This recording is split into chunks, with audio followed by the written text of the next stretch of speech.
Live at 11 every Friday. It's another Feel Good Friday. Shout out to Jamie for clicking that button on the other side of the room for me. So, Paul is out of town this week. So, apparently, I will be figuring something out on here. Now, I've been thinking about this for probably the past week, as I always do. But inevitably, after making a million different plans for what I might do, I decided it's probably best to keep things simple, leave out all the things that might just turn into mistakes I could potentially make. Because, of course, I ended up staying up late last night, just rolling over this thing in my head. So, I just got a couple of topics that I'm going to talk about. Like I said, I wanted to keep this simple. One thing is probably pretty obvious right off the bat. Spoiler alert for all my little subsections. Hey, where'd that come from? As Paul always does, this is confusing. Totally backwards as to what I'm seeing. But got the full YouTube persona out, minus the hat, of course. I know how Billy feels about that hat. Morning, Barb. And I've got, instead of a beer of the week, an energy drink of the week. One thing I kept thinking about, if I had felt that I could depend on being able to turn the slides, but the computer's way over there, so I cannot, was having like one of those crazy images of Goku like saying no to beer, as he always does. He always ends up finding beer in the fridge when he's working out, but he ends up going for the sports drink instead. But as I flounder, this is my quote-unquote energy drink of the week. This is the Midnight Cherry C4. See how annoying this thing is. It does keep falling. This is the Midnight Cherry C4. What I love about this, right off the bat, no calories, no carbs. If you actually pour this out in the sink, you'll immediately notice it is completely clear. Let me see if I can do something with this real quick. It is just not cooperating. I think this is what Paul had ended up doing. Booyah. All right. Maybe I can ignore that from now on. But yes, this is totally clear when you pour it out. There are other drinks that have the high caffeine with, no carb, no calories, keto friendly and all that good stuff.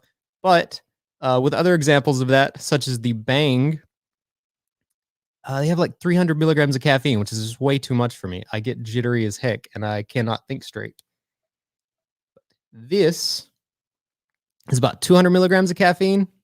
Still pretty strong, but not a horrible balance. But probably the best part, even though it is clear and has nothing in it, apparently, it tastes like a tarty, tangy, dark cherry soda.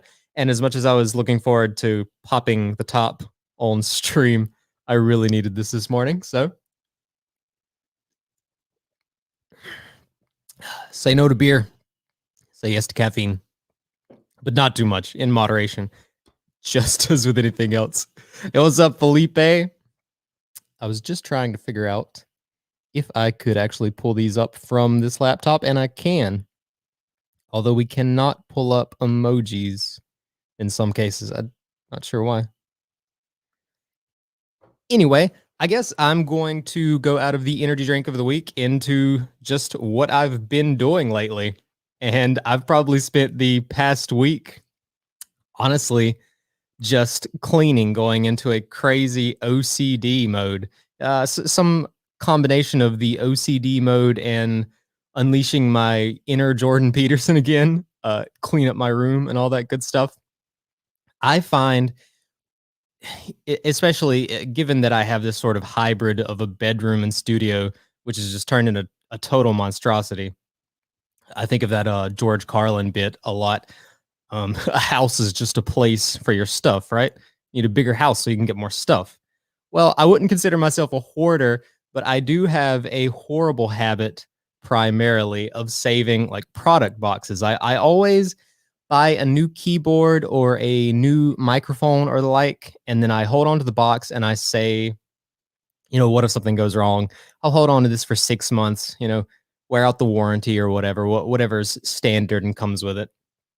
And then like 3 years later, I've just got this pile of boxes in my closet. I've got piles of, there's a keyboard over here. There's like a keyboard on top of a guitar case, on top of a guitar case, and two guitar cases shoved over here. None of the guitars are in the guitar cases. And there's like a million pins on my desk. And I'm totally distracted the entire time I'm trying to work. What is this? Alexander Breyer? No. Yeah, I know.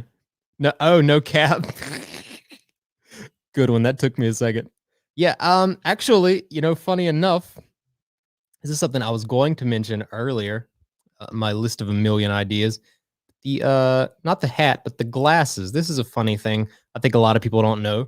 If you see a lot of YouTubers wearing the dark shades and the like, you can see obviously it's bouncing some of this blinding light out of my eyes. But another thing a lot of people don't think about is if I had a script, which I obviously don't because as you can tell. But if I did have a script, one thing that is great about these glasses is you can't tell that my eyes are like jolting around reading the script. My head might do some movement, gestural, all that good stuff. And that only makes sense. But if I had these off, you would obviously be able to tell that I was reading. And we don't want that because that just ruins the mystique. My dear old mom says merch. Yeah, you can actually go to Dark 30, I believe that's correct. Dark 30 on Facebook to get a hat like this if you'd like. My boy Felipe is on that one. Cool stuff over there. Lots of I guess hunter wear in a sense. It's pretty stylish. It's sort of lots of this type of stuff. It's sort of a minimalistic style. No problem, Felipe, man. It's a good hat. These really are, like, as much as I always talk about how cool it looks, and I am a rule of cool type of person for sure, but this is one of the few hats I've worn lately where it doesn't, like, pinch my temple. That drives me crazy. I've got to have a hat that actually, like, fits the shape of my head without giving me a headache. And these do it. They're good hats. They're good quality hats. Anyway, what was next on? Oh yeah, the whole inner Jordan Peterson thing I was talking about with cleaning up my room. As much as I've went into an OCD, getting rid of the stuff thing, one thing I think about, and I don't know if this affects a lot of people the same way it affects me, but the amount of clutter that I have on my desk, this obviously is not the same for everyone because I know creative people who are the exact opposite. They sort of live in the chaos, I guess. I just get distracted. I I look for a tunnel vision, I think, when I'm really trying to get into the zone. I'm writing music or the like. And if there's, a pen over here on the desk that I'm not using, and there's like two notes here, and there's, a notebook or whatever to my side, I'm constantly feeling distracted. Same thing with the phone, of course. I mean, obviously, this is the worst part, but just having stuff around feels like all sorts of potential distractions. I think the quote that I heard from Jordan Peterson. This was something that he heard from someone else. He said, "Your room isn't like an abstraction of your mind," and I find that that's very true for me. When my room is a clutter, my mind is a clutter, and I'm distracted. So this past week, like after finishing the last video I edited, that's pretty much what I've been just going ham on. But let's go to the next parody. Yep, I already done it. I'm on the wrong side. The next parody of Paul Sullivan's classic rock revisit. I was going to do another slide, obviously, but I can't reach the computer over there, and I can't change the slide from here. So let's just call this the Retro Wave Revival. That's what I was gonna do because it sounds cool. It doesn't really mean anything. Just thought it sounded cool. But this is Time Cop 1983's Night Drive, and this is, you can call it retro wave, synth pop. For anyone who isn't familiar with this, I actually pulled up Urban Dictionary because I thought this would be funny. Make sure I get this right. It says retro wave is a synth wave with a dark dystopian cyberpunk noir aesthetic, subgenre of synthwave. And synthwave a musical movement and genre that combines the sensibilities of 1980s synth pop with elements of the new wave of the same era, highly focused around 1980s pop. So I do probably have a bad habit of saying that this is like another version of like the nostalgia of the 1980s. You're not going to find a lot of, five-piece bands with a drummer, a keyboardist, a rhythm guitarist, a lead guitarist, and a vocalist. It's not usually going to be that type of thing. It's probably going to be synth keys, probably a synth bass, maybe an acoustic bass. Lots of guitar solos you'll find, lots of like sax solos, lots of the little things that add to that sound palette and aesthetic. But a lot of it's going to be, you know, synth 80s type stuff. A lot of it also draws from not only the pure music stuff, but from the sounds of, say, the soundtrack of Miami Vice. That's actually a pretty good example, I think. Also, lots of the old synth style music that was in video games back in the 80s and 90s. But Night Drive, right? It's Time Cop 1983, as I'm rambling. I would say the thing that probably love the most about this is obviously the aesthetic and the feeling. I got an angry face reaction. Oh no. Is it makes, as is apt given Night Drive, it makes for great driving music, in my opinion. It's got that four on the floor, another thing that comes straight from the 80s music, that four on the floor, kick, snare feeling, the four chord loop. That is one of the elements of it that I think feels the most 80s. And the more extreme version of this would be something like Outrun. Outrun is like synthwave on crack, I guess. It's just much more upbeat, much more that type of thing. Almost cyberpunk, but not quite. Not quite the same darkness, I guess, is the main thing. But the first track off of this one is called Static. That one is actually featuring the vocalist from The Midnight, which is another of my favorite synthwave / retrowave / dreamwave / synth pop / a dozen other words for this bands. That's one of my favorites. I think the next one up is On the Run. It's pretty cool. Static is pretty moody. I guess I should give some description of that one. That one's really moody, really heavy synth, lots of rain sounds. My favorite track off this album, though, is definitely Tokyo, and that one is sort of a, I guess, a sensual mood to it, to be honest. A sensual ballad is what I would call it. One of my favorites. Definitely one of my favorites, period. And if you check this out and you like it, I'd say the next things to check out would be obviously The Midnight. And then I really dig FM84. The song Running in the Night is, in my opinion, out of all the synthwave, retrowave songs, probably the most accurate to like portraying the feeling of 80s music. It really has just that vibe. Speaking of vibes, one thing to go to my next segment, I guess. One thing that I think really defines a lot of this nostalgic music, the synthwave, the lo-fi hip hop, in some ways, even some of the psychedelic music, is a lot of it is really like a lot of modern music in a sense, now done by the production side of things. It's about the vibe, the texture, not just the songwriting itself, but the way that the textures of music give you a sense of like nostalgia. Good morning, Mary, by the way. We do a lot of things now in an age where we have this digital perfection. We have this perfect audio quality. It's kind of boring. So what we do is when we get, a perfect recording of a grand piano, we go in and we do things like we add wobble to the sound of the the key notes. So the pitch sort of wobbles around. And then we may do the same thing to the volume itself. So you end up with, instead of a perfect piano, you end up with something that almost sounds like one of those old, they call them Wurlitzers, I think is what they're called. They have this really a type of vibe to them.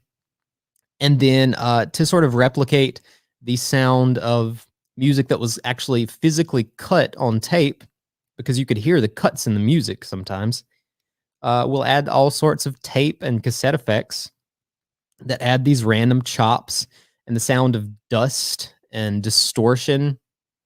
We use saturation, to lightly distort the sounds. And it all, I guess, gives a wear to the music because we don't really like the perfect sound. And where was I going with this again? Right? I think that is apt of the synthwave, the retro wave, some of the cyberpunk music, even the lo-fi music. And, to speak of lo-fi, I guess just to shout out like my favorites. These are really old, and some people probably don't even consider them lo-fi. But like the origins of lo-fi, if you want, love the sound effects. Yeah, I I do that when I'm writing all the time. I'm not a good beatboxer, but I do feel like I can at least get the idea across. But old school lo-fi, my personal favorites are actually probably artists like Nujabes and Jay Dilla. And they sort of, I would say, birthed lo-fi before lo-fi was something on the internet. I do remember where I was going with this eventually because I didn't actually write it down, but I do remember now because I posted about this yesterday. I was going to talk about music in the age of high quality streaming and internet culture, which probably sounds a little bit pretentious, but what's really interesting today about the music scene, I think the most interesting thing to me anyways is the freedom that is actually provided by uh, all of the sort of infrastructure that we have on the internet now. Hopefully we don't end up messing that up, but the infrastructure such as a joint project that's on both YouTube and Patreon. My favorite example of this in music is Akira the Dawn. I don't think Akira the Dawn, if I can look this up, the laptop is so far away.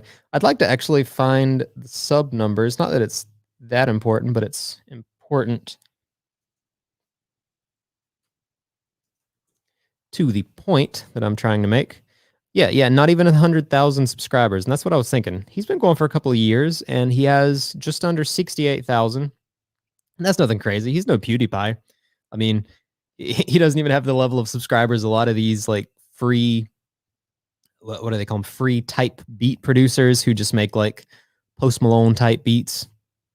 He doesn't have that level of subscribers, but he has a Patreon that I'm fairly certain makes over $1,000, like last time I checked, a month, which is really beautiful. Let me take a sip of this drink real quick. I feel like I'm hardly breathing. I'm a little nervous. Won't lie about that. But the dude is making like over $1,000 a month. And here's the crazy thing: the music is primarily lo-fi hip hop, but what he has done is created something called Meaning Wave. I've made one track in this vein. If you do want to check it out, over at Composing the Narrative on YouTube, of course, or SoundCloud. But what he does with these Meaning Wave tracks is he takes these old, not all old, the most popular ones are older, I'd say, given the nostalgic element. These old like Alan Watts lectures, and he'll basically take these seminars where he's talking about spirituality or the like, and he'll layer them with his lo-fi beats in a way where it makes this, whatever it might be, a lecture about Taoism or whatever, sound like it is rapping over the music. And it's the weirdest stuff. I mean, perhaps weirder than this is obviously like the psychedelic ambience and the space ambient music I listen to. These things don't have like millions of views, right? But these dudes make a good living off of it.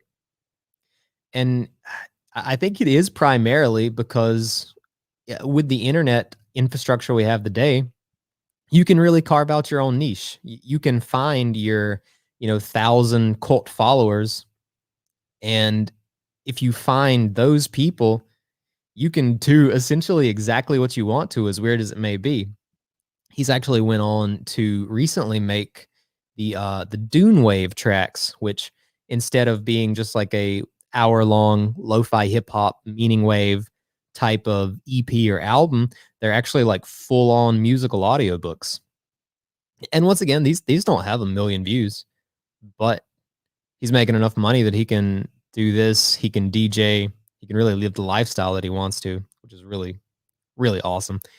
I think obviously we've lived through eras, you know, of jazz. Jazz has had very weird music and people have been able to get by on it. I think though a lot of those people, as far as I understood it, were typically between bar hopping and working day jobs. I don't imagine it was as easy it is now when people can just patron you money online. Obviously, there's always been weird music. There's always been a place for that. You know, in jazz, before jazz, I'd say in classical, Stravinsky and Chopin and the like. I'd say those were pretty weird, right? But now you can essentially make music that is lectures rapping. You can make music that essentially sounds like, I'd say, with the ambient space music, a lot of it sounds less like music and more like the textural atmosphere that you would expect to hear on an alien planet or something like that. And these people still, you know, they get the views, they get the subs, they get the money, they get to live the lifestyle doing what they really enjoy and sharing things. Obviously that's the most important part. You get to share very interesting, unique elements of things like music. Uh in a time when I guess you can post pretty much anything and eventually get somewhere if you can find the right group. With that said, I'm 22 minutes in. I am clearly floundering. I'm sure everyone else can tell, because we're down to just a couple of viewers now. And I'd rather cut it short right now. This has been a good practice. It's been a good experience, and I appreciate everyone who did join in. But I'm gonna be straight with you. I'm floundering. I don't really know what else to talk about. I have to make more notes next time. So I'm going to exit stage my left, your right. I think that's correct. And I'm gonna go hit that button on the other side of the room. Remember, as Paul always says, drink responsibly, given it's the weekend. I'd say same thing with the caffeine. Like I said earlier, watch out. Those bangs have 300 milligrams of caffeine, and quite a few of them do. And that is a lot. That's enough to make me shake like a madman. This is more than enough. Anyways, be responsible during the weekend. If you're partying, don't do anything that I wouldn't do, which is not much. Have a good weekend, Mary. Have a good weekend, everyone. See y'all next week.